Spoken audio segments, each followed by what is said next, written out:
Welcome to the deep dive. Today we're tackling something pretty fundamental to patents. Who actually gets the credit? Who's the inventor? Right. It sounds straightforward on the surface. Exactly, but Yeah. it's often not. We've got some great materials a listener sent over, including some key Federal Circuit cases on patent inventorship.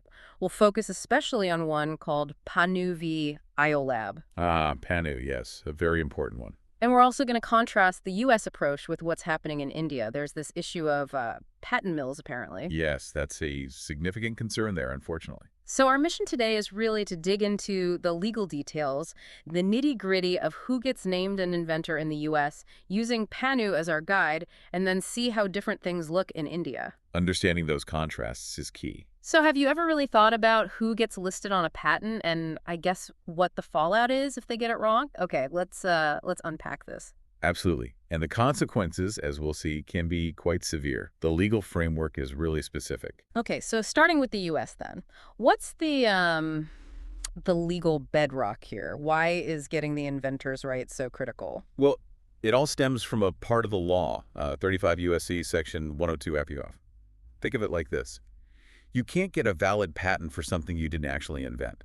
Seems obvious, right? Yeah, makes sense. But this section specifically says a patent can be invalidated if the person applying wasn't the true inventor. Or, importantly, if all the true inventors weren't named.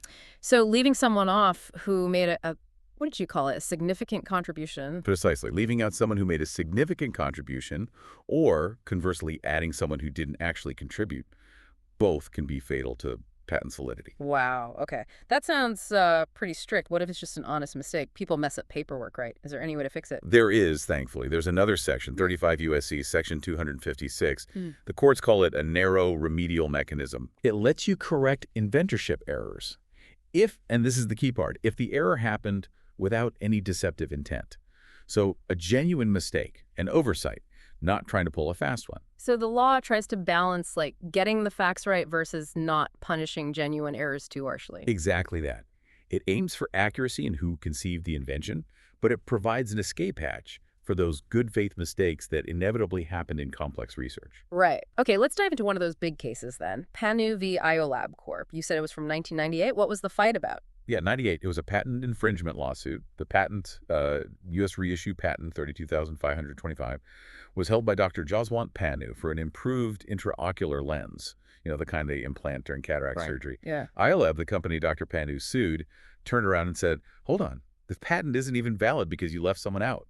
They argued Dr. William Link should have been named as a co-inventor. Ah, the invalidity defense. And what did Iolab claim Dr. Link actually did? What was his supposed contribution? Well, Dr. Link was head of another lens company, Higher Schulte.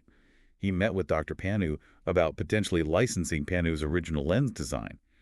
During their meeting, Dr. Link apparently suggested a significant modification, making the whole lens, including the little loops that hold it, out of a single piece of clear plastic. Instead of multiple pieces joined together. Exactly. And interestingly, Higher Schulte then went on to make prototypes based on this one-piece idea, which Dr. Pannu apparently used successfully. So Iolab said that suggestion, the one-piece construction, was a core inventive idea. Okay, so the core question becomes, is suggesting that kind of structural change enough to make you an inventor? How did the court, the Federal Circuit, define what counts as a significant contribution? This is where Pannu really shines, yeah. Yeah. It helped clarify that standard. The court laid out a few points. First, the contribution has to be significant to either the conception, the initial mental idea of the invention, or the reduction to practice, actually making it work. Conception or making it work, got it. Second, the quality of the contribution matters. It can't be, like, trivial when you look at the whole invention. It needs to be substantial. More than just a minor tweak. Right. And third, crucially, it has to be more than just explaining stuff that's already known or basic principles or general knowledge in the field. You need to contribute an actual idea that's part of the invention itself, a mental contribution. So applying that to Dr. Link, Did the court think his one-piece idea met that bar? This is where it gets really interesting, you said. It is. The Federal Circuit actually disagreed with the lower court's initial finding on this. They said, basically, hey, looking at the evidence, a reasonable jury could find that Dr. Link's contribution was significant enough to make him a co-inventor. Ah, so they didn't decide he was an inventor, but that it was a question for the jury. Exactly. The lower court had sort of decided it prematurely. The Federal Circuit vacated that part of the ruling and sent it back down for the inventorship issue to be properly considered, likely Yeah. by a jury, based on this significant contribution test. Huh. So suggesting a potentially key manufacturing or structural approach, even if not the absolute initial concept, could land you a co-inventor status. That really broadens the definition a bit, doesn't it? It definitely clarifies that inventorship isn't just about that first eureka moment. Yeah. Significant contributions to refining the conception or figuring out how to make it practical can count too. Pannu really cemented that significant contribution test as the standard we use in the U.S.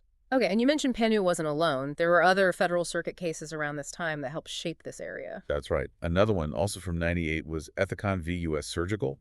It involved a trocar system, a surgical tool. Okay. In that case, an electronics technician, young Jay Choi, had provided some specific factual design elements for the trocar. He wasn't named on the patent. The court found this omission made the patent invalid under 102F. Same issue as Pannu, essentially. Yes, but Ethicon also reinforced that such an omission, if it was innocent, could be corrected using Section 256. The big takeaway there was you don't necessarily have to grasp the entire invention or write the claims. Contributing a specific material element that ends up in the claims can make you an inventor. So even technical input, if it's crucial to what's claimed, counts. What about disputes between researchers? Like who did what? Good question. Fina Oil and Chemical Company v. Ewan from 1997 dealt with that. It was a fight between two chemists, Dr. Ewan and Dr. Razavi, over who invented a specific type of catalyst. Okay. The Federal Circuit reversed a decision that had named only one of them, saying there were real questions about both their contributions that needed sorting out. Fina Oil also highlighted something important procedurally. If you're challenging the listed inventors, you need to show clear and convincing proof that someone else should have been included. Ah, a high bar for the challenger. Yes.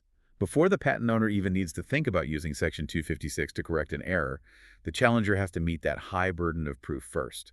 It sets up a kind of burden shifting. Makes sense. What about people lower down the totem pole, like postdocs or junior researchers? Do they get a say? Absolutely. Chow v. University of Chicago in 2001 confirmed this. Dr. Joanie Chow, a postdoc, claimed her work on herpes virus vaccines was used in patents, but she wasn't named. Okay. The court said yes, even as a junior researcher, she had the legal right or standing to bring a case to correct inventorship under Section 256 if she could show she made a panel-level significant contribution. They sent her case back for a jury to decide on her contribution. So it's about the contribution, not the job title. Exactly. Scientific credit should align with patent credit. And one more quick one. University of Colorado Foundation v. American Cyanamid from '99. What did that one add?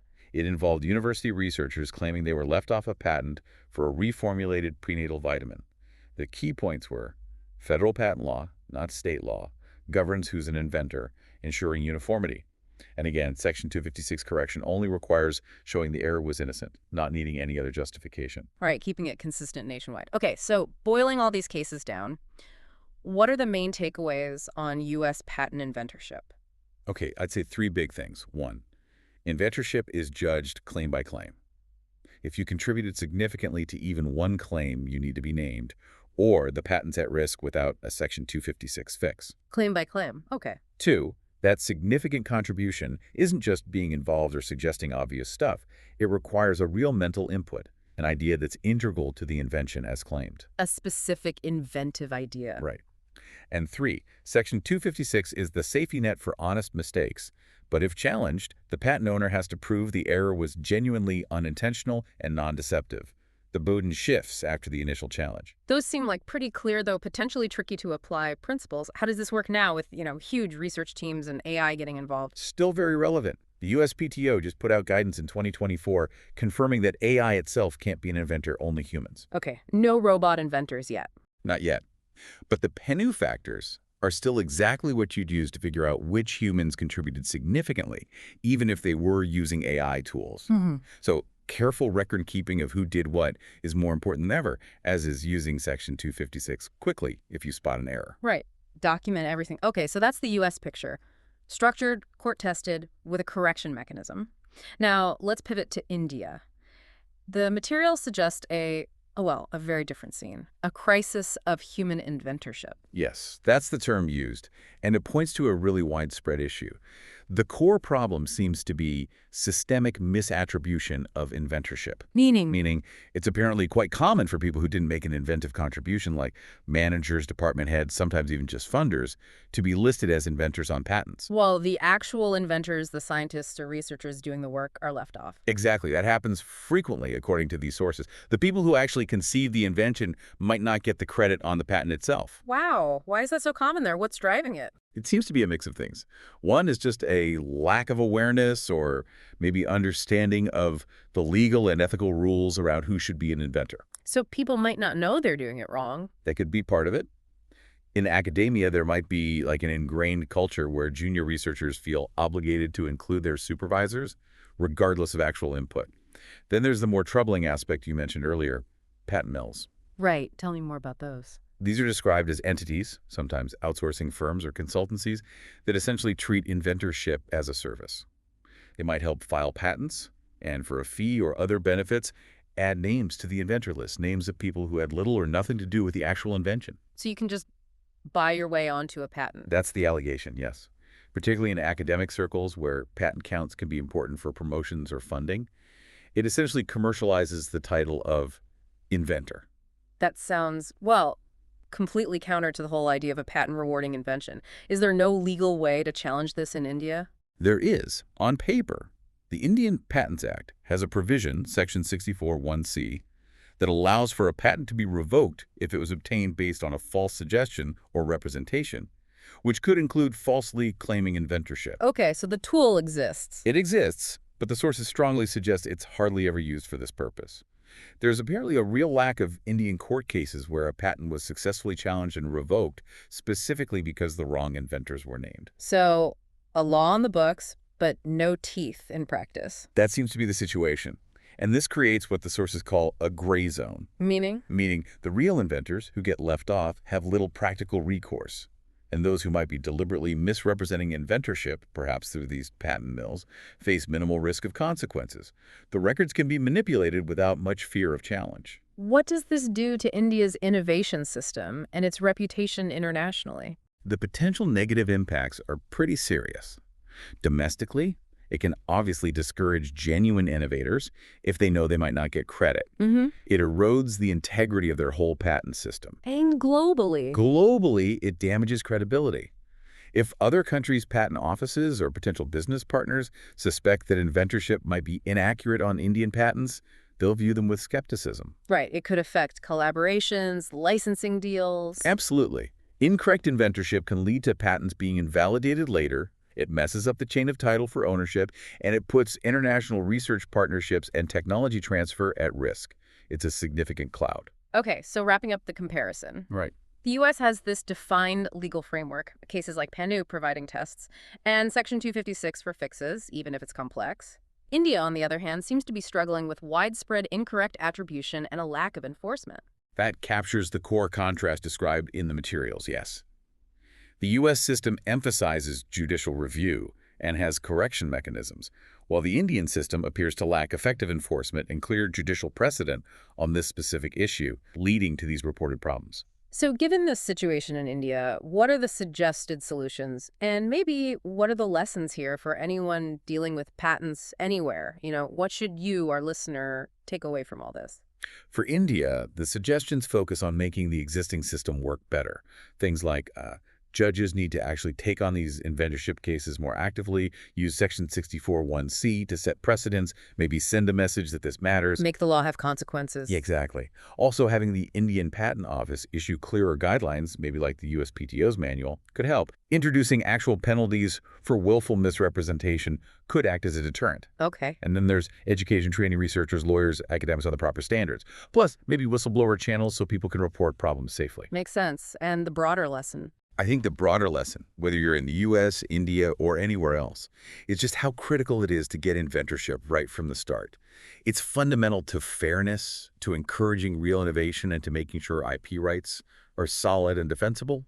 Understanding these principles matters for everyone involved. So, a really fascinating deep dive today. We've seen the rigorous U.S. approach, that crucial significant contribution test from Pannu, the safety net of Section 256, and then this really stark contrast with the inventorship attribution challenges facing India. It highlights how different legal cultures and enforcement priorities can shape something so fundamental. Definitely. It leaves us with a big question, doesn't it? As research gets more collaborative, more global, maybe more AI-driven, how do we make sure our definitions and our enforcement of inventorship keep pace? How do we ensure fairness and keep the whole patent system credible worldwide? Something for you to perhaps think about further. Thanks for joining us for this deep dive.